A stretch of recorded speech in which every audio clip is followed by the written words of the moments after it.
Up next. My husband has locked himself in our bedroom. Did this man kill himself? The death certificate came back as a suicide. Or was it murder? What in the name of heaven is he doing committing suicide by turkey baster?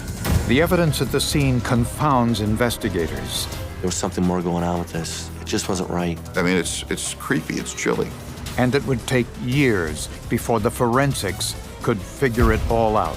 This case was a forensic bonanza for me.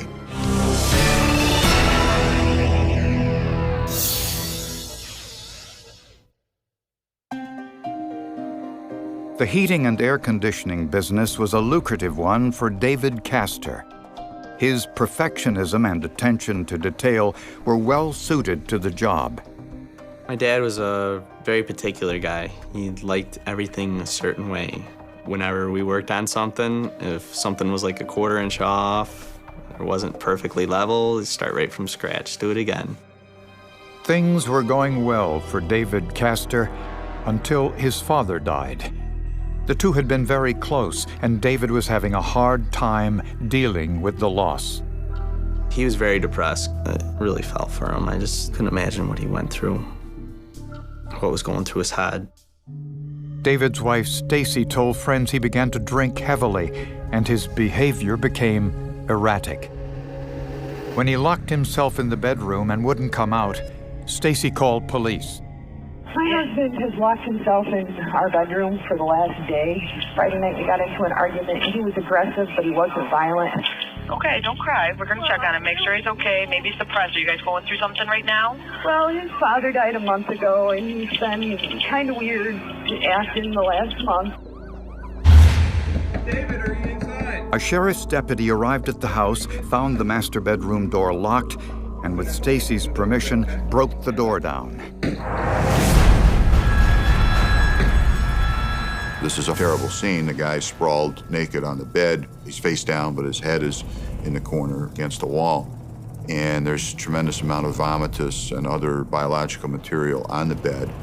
Emergency medical personnel pronounced David dead at the scene.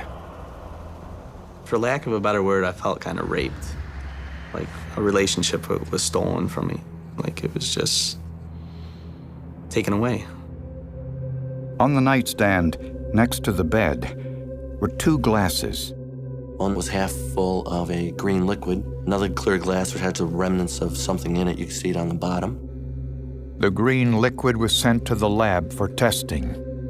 We were able to identify ethylene glycol, the main component of antifreeze. Ethylene glycol is toxic in large quantities.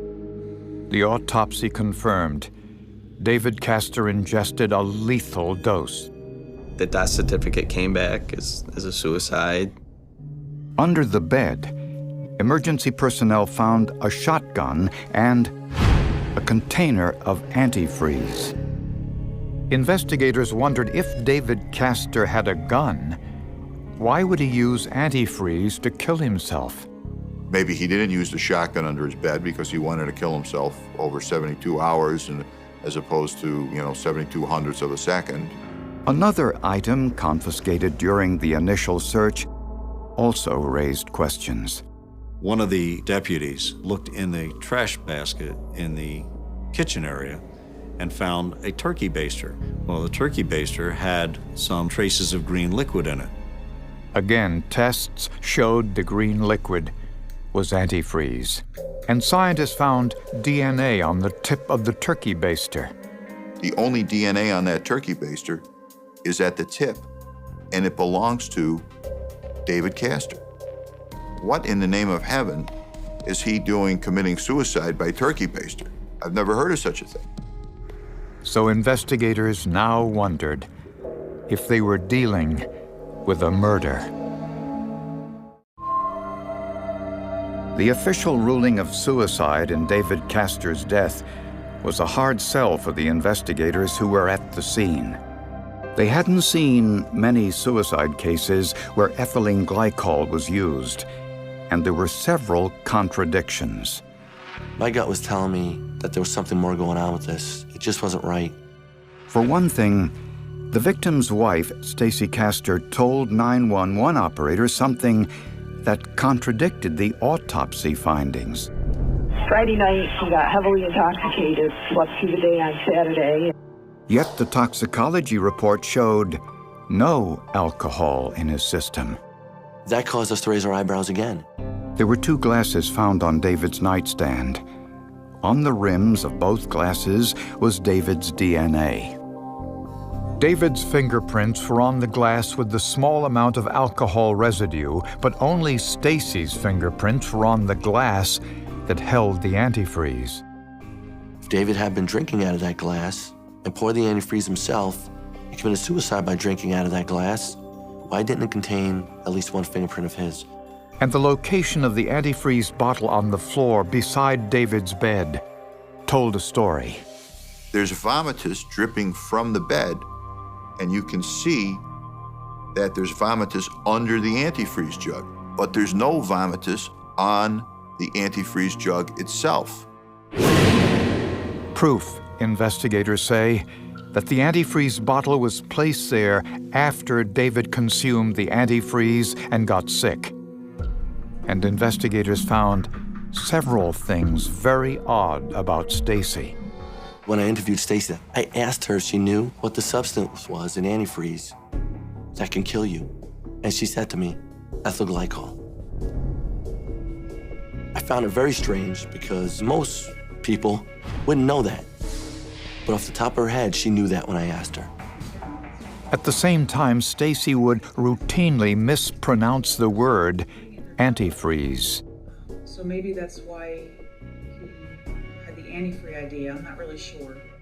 Stacy Castor used the word antifree in the interview. A very odd way of saying antifreeze. And Stacy also admitted that she knew that antifreeze could be used in a homicide. She says, oh, by the way, David and I had watched a true crime show where a woman killed her husbands, plural, with antifreeze by putting it in their Jell-O. This was an interesting comment, since David Castor wasn't Stacy's first husband to die under suspicious circumstances. 5 years earlier, Stacy's first husband, Mike Wallace, died unexpectedly at the age of 38. Nobody did an autopsy. There's Stacy Castor at the hospital saying, no, he had a bad heart, and the physician comes in and just from a visual examination looks at him and says, well, this is a heart attack. Mike's family had wanted an autopsy, but Stacy said no. The family were very upset about there not being an autopsy and wanted to know, but legally, it's the next of kin that makes that decision. A look at Mike Wallace's medical record showed no signs of heart problems before his death. Even more bizarre, Stacy had both husbands, Mike Wallace and David Castor, buried next to one another. In between the two was where Stacy planned to be buried when she died. This whole thing is kind of like a really bad movie, like that you're in. You're playing a major part and you don't want to be in it. Investigators petitioned the court for permission to exhume Michael Wallace's body to see if there was any connection between his death and the death of Stacy's second husband, David Castor. A judge approved the order. The doctor who was going to be conducting the autopsy felt very strongly that if there was some type of poisoning in his system, that it would still be there. Why? Because the active ingredient in antifreeze, ethylene glycol, in lethal amounts, causes the body to create something it normally doesn't. Ethylene glycol forms crystals which will affect the kidneys of an individual, eventually leading to death. Those crystals remain intact for years after death, and the medical examiner found them during Michael Wallace's autopsy. You look at Mike Wallace's major organs, and you can see the little speckles of gold. You can see the little crystals in the organs. Upon getting the results back from the medical examiner's office, there was absolutely no doubt in my mind that Stacy had killed both of her husbands. But just as prosecutors prepared to arrest Stacy Castor for the murder of her two husbands, Stacy made another call to 911. My daughter, I believe, has taken some pills. Is she conscious? Yes, she's normal. I'm leaning over her. Ashley, she's having trouble, I think. It sounds like there's something in her throat. Ashley. Paramedics arrived to find Stacy's daughter, Ashley, close to death. Next to her was a suicide note, along with an empty bottle of sleeping pills and an empty bottle of vodka. There is a suicide note in which she claims responsibility not only for the death of David Castor, but also for the death of her own father, Michael Wallace. Mommy, I did this because I love you. I couldn't let Daddy be mean to you and me anymore. Once I put the antifreeze in Daddy's Gatorade, it took only a day or so, and when they dug Daddy up, I knew what was going to happen. They think you did it, but you didn't. It was me. But investigators were now faced with a dilemma. Was Ashley truly capable of a double homicide? If Ashley Wallace killed Michael Wallace, she would have only been 12 years old at the time, and could a 12-year-old really formulate such an elaborate murder scheme? And if Ashley didn't survive, they might never know. My biggest fear was that Ashley was gonna die because her vitals would crash and then they would spike back up. And that's one thing I don't think I would have ever gotten past, was if Ashley died. Ashley Wallace's younger sister, Bree, found Ashley unconscious one morning and urged her mother to call 911. The doctor said she was probably 10 minutes from death. Thanks to Bree's quick action and excellent medical treatment, Ashley survived. I actually woke up in the hospital, and I had no idea what day it was. I had no idea where I was. One of the detectives was asking me questions, like, what was in that note that you wrote? I was like, what letter? What pills are you talking about? All I remember was having a drink with my mom. That's all I knew. Ashley denied writing any suicide note and denied any involvement in killing her father, Mike Wallace, and stepfather, David Castor. I was always skeptical. I didn't know exactly what happened. I didn't know what to believe, really. Prosecutors felt that whoever typed the note was also the person that poisoned the two husbands. To find out who typed the suicide note, investigators confiscated the Castor family's computer and sent it to computer evidence specialist Francis Bracken. The first thing he noticed was that the document was created in Microsoft Word, which has a feature most users don't know about. If you open a document, type in it, even if you don't save it as a document, the program itself auto-saves it for you in the background, and it gives it an unusual name that you would never recognize. Interestingly, only one person in the family used Microsoft Word. Microsoft Word had never been used on the Ashley Wallace account, but it had been used on the Stacy Castor account. Bracken found evidence. There were numerous drafts of the suicide note, which the writer made a point of not saving. But fragments of the final note still on the computer's hard drive were time-stamped. The timestamps, automatically registered by the computer, showed Ashley could not be the writer. I was able to determine that Microsoft Word was not used after 2:27 p.m. on 9/12, the very same day, which therefore shows that Ashley Wallace couldn't have written the note because she was in school that entire day. When I woke up and saw that police officer standing there, I absolutely knew that I didn't do it. And she was the only one there, so it had to have been her. The final clue was in the note. Stacy let something slip. The cops said that there was antifreeze in Daddy's body. There was always the word antifreeze in the suicide note. It hit me like a ton of bricks. My first reaction was, oh my God, antifree. Antifree. What Stacy said in that interview is exactly what was in that note. It wasn't a note, it was a confession. And it was Stacy Castor that confessed in that note. The more and more we learn about psychopaths, the more and more we learn that there are more of them out there. They just don't rise to the level of a Stacy Castor. But Stacy Castor denied any involvement in the two deaths and continued to maintain her daughter Ashley killed both men. It would be up to a jury to decide. You want the honest opinion? I hate her. I hate her.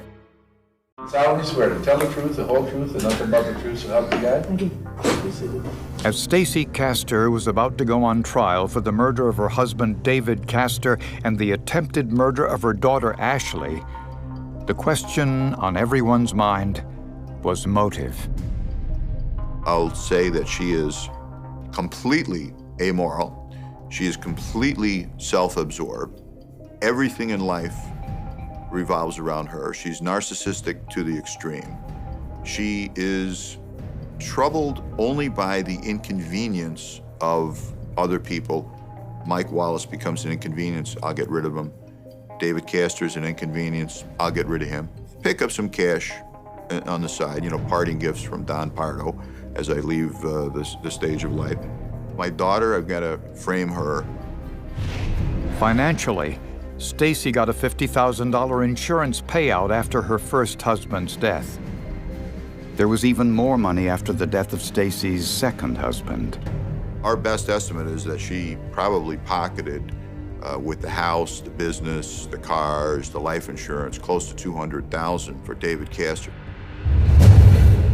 Investigators believe since Stacy got away with her first husband's murder, why not try it again? Prosecutors say Stacy put antifreeze in one of David's drinks sometime on Friday night.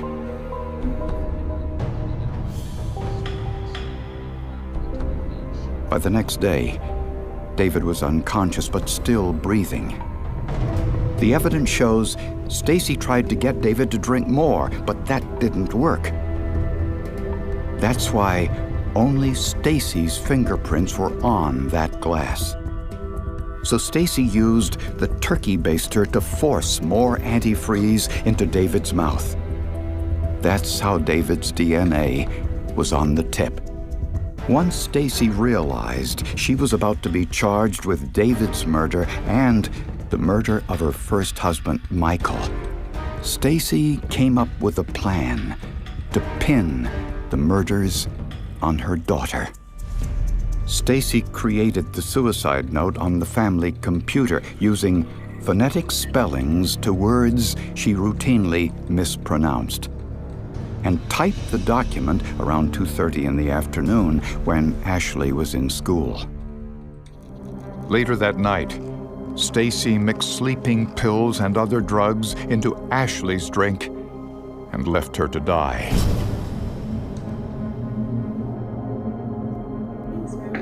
It was weird, like how tired I actually got from finishing that drink. And so I told her I was gonna go lay down because I was about to pass out. Like, that's how drunk I felt off of one drink.